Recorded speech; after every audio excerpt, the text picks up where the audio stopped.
Assalamualaikum warahmatullahi wabarakatuh. Halo siswa kelas 9, apa kabar? Semoga selalu sehat dan selalu menjaga kesehatan ya. Nah, pada video pembelajaran kali ini kita akan mempelajari tentang perkembangbiakan hewan secara vegetatif dan generatif. Nah, ini kalau di LKS itu di halaman 41 sampai 46 ya, masih sambungan dari reproduksi pada tumbuhan. Minggu kemarin kita membahas pada tumbuhan dan minggu ini kita membahas pada hewan. Nah, sambil dilihat LKS-nya ya. Oke. Nah, perkembangbiakan hewan secara generatif atau seksual itu ada dua, yaitu internal dan eksternal. Nah, internal ini terjadi pada dalam tubuh induk, contohnya hewan melata. Hewan melata itu contohnya ular, kemudian burung dan mamalia. Kemudian pembuahan eksternal, pembuahan yang terjadi di luar tubuh induk, contohnya ikan dan katak. Nah, perkembangbiakan secara seksual ini melibatkan sel kelamin jantan, sperma dan betina, sel telur. Maka terjadilah fertilisasi atau pembuahan yang akhirnya akan terbentuk zigot dan embrio atau calon anak. Nah, kemudian secara generatif hewan itu perkembangbiakannya terbagi menjadi 3, yaitu vivipar adalah hewan yang melahirkan anaknya, contohnya ya singa, gajah, kuda. Kemudian ovipar adalah hewan yang meletakkan telur di luar tubuh induknya. Artinya ovipar ini adalah hewan yang bertelur, contohnya ikan, sejenis burung, angsa, katak, kupu-kupu, dan bebek. Banyak lagi ya. Kemudian ovovivipar adalah hewan yang bertelur sekaligus melahirkan. Jadi contohnya adalah kadal, jenis ular, dan ikan hiu. Nah, kita akan bahas sesuatu. Yang pertama ovipar. Ovipar itu bertelur. Zigot embrio dierami, kemudian terjadilah penetasan. Contohnya, ini contohnya ayam, katak, penyu, kupu-kupu. Bisa kalian lihat sendiri ya, banyak lagi contohnya. Kemudian vivipar itu adalah yang melahirkan. Nah, kalau tadi menetas, kalau ini hamil. Dan terjadilah kelahiran atau melahirkan. Contoh hewannya ada kucing, sapi, paus, macan, kelinci, lumba-lumba. Nah, ini contoh lain lagi ya. Kemudian selanjutnya adalah ovovivipar. Nah, ovovivipar itu sama. Sperma dan ovum menghasilkan zigot. Zigot menghasilkan embrio, kemudian embrionya berkembang di tubuh induk, dia keluar seperti telur. Nah, sedangkan embrionya berkembang dalam tubuh induk, keluar menjadi telur, kemudian langsung menetas, tidak perlu dierami. Kalau ovipar itu perlu dierami telurnya, sedangkan yang bertelur dan melahirkan atau ovovivipar ini dia sudah berkembang di dalam tubuh induk, keluar tinggal menetas. Contohnya adalah platipus, ini hewan platipus, ikan pari, ikan hiu, kuda laut, dan sejenis kadal. Itu adalah contoh hewan ovovivipar, dan beberapa jenis ular juga ovovivipar ya.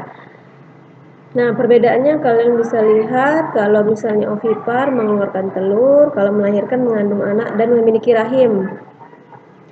Kemudian kalau ovipar janin tumbuh dalam telur, ovivipar dalam rahim. Kemudian janinnya dari telur ovipar, sedang vivipar melalui plasenta. Kemudian ovipar memiliki daun telinga, bulu rambut, kelenjar susu, dan menyusui. Sedangkan vivipar kebalikannya, memiliki daun telinga, memiliki bulu, dan memiliki kelenjar susu dan menyusui. Sedangkan tadi telur itu tidak memiliki keempat bagian tubuh ini. Biasanya melahirkan itu disebut dengan mamalia. Oke,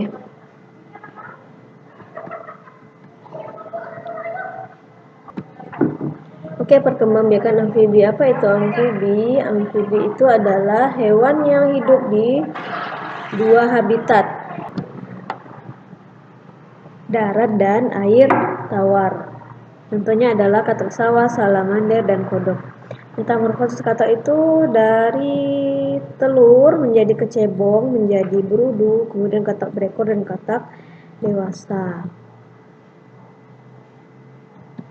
Nah, perkembangan hidup hewan terbagi menjadi dengan metamorfosis dan tanpa metamorfosis. Metamorfosis itu artinya daur hidup. Ada yang sempurna. Metamorfosis terbagi menjadi dua lagi, yaitu sempurna dan tidak sempurna.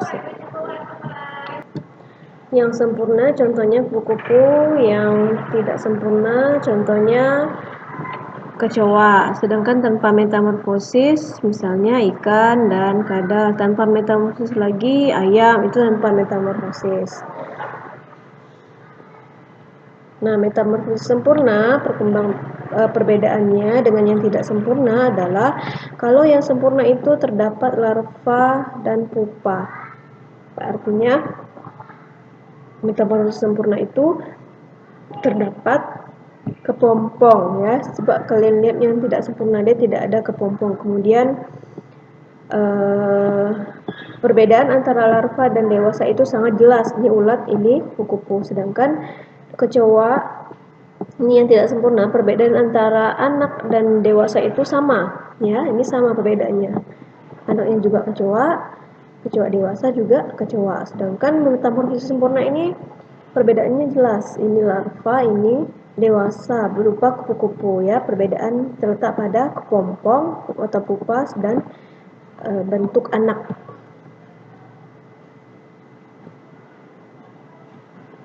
Nah, perkembangbiakan hewan secara vegetatif atau yang tidak aseksual, yang aseksual terbagi menjadi 5. Yang pertama tunas, fragmentasi, regenerasi, partenogenesis. Sebelum lihat di bukunya juga ada, silakan dilihat.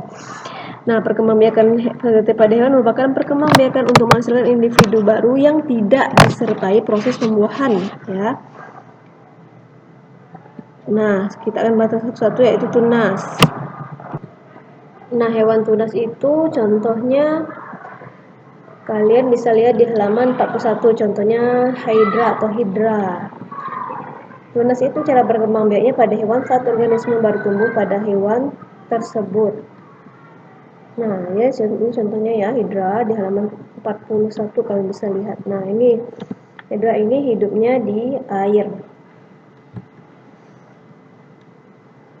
Nah, dia bertunas.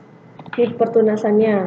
Nanti pertunasan ini akan menjadi individu baru tanpa perkawinan. Yang kedua di halaman 42, fragmentasi. Fragmentasi ini contohnya adalah cacing planaria. Ini ya, cacing planaria bentuk reproduksinya secara tidak kawin atau memotong diri. Perhatikan gambarnya, dia memotong diri menjadi fragmen-fragmen atau bagian-bagian yang masing-masing ini akan berkembang menjadi individu baru. Jadi dari satu yang A ini, dari satu individu akan berkembang menjadi 3. Nah, itu cacing planaria, contoh dari fragmentasi.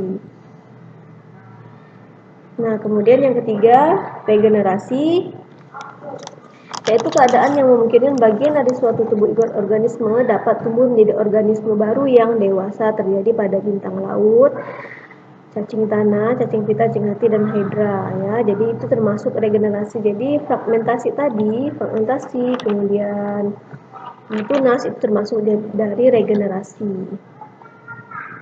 Yang keempat adalah partenogenesis. Partenogenesis ini merupakan perkembangbiakan dengan cara terbentuknya individu dari ovum tanpa melalui fertilisasi. Contohnya, jadi dia berkembang dari ovum tapi tidak ada pembuahan, tidak ada fertilisasi. Nah, tentunya terjadi pada lebah, ya. Jadi nanti ratu ini akan menghasilkan ratu pejantan, kemudian pejantan ini juga menghasilkan ratu pejantan. Itu partenogenesis. Kemudian membelah diri yang kelima ialah cara perkembangbiakan pada hewan dengan membagi tubuhnya menjadi 2 bagian sama atau lebih secara langsung.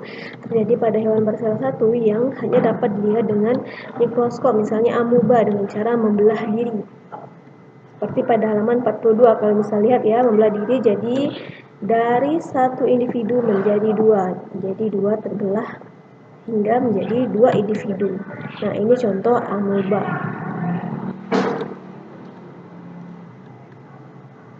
Nah, contoh lain adalah paramecium. Paramecium ini contohnya seperti ini.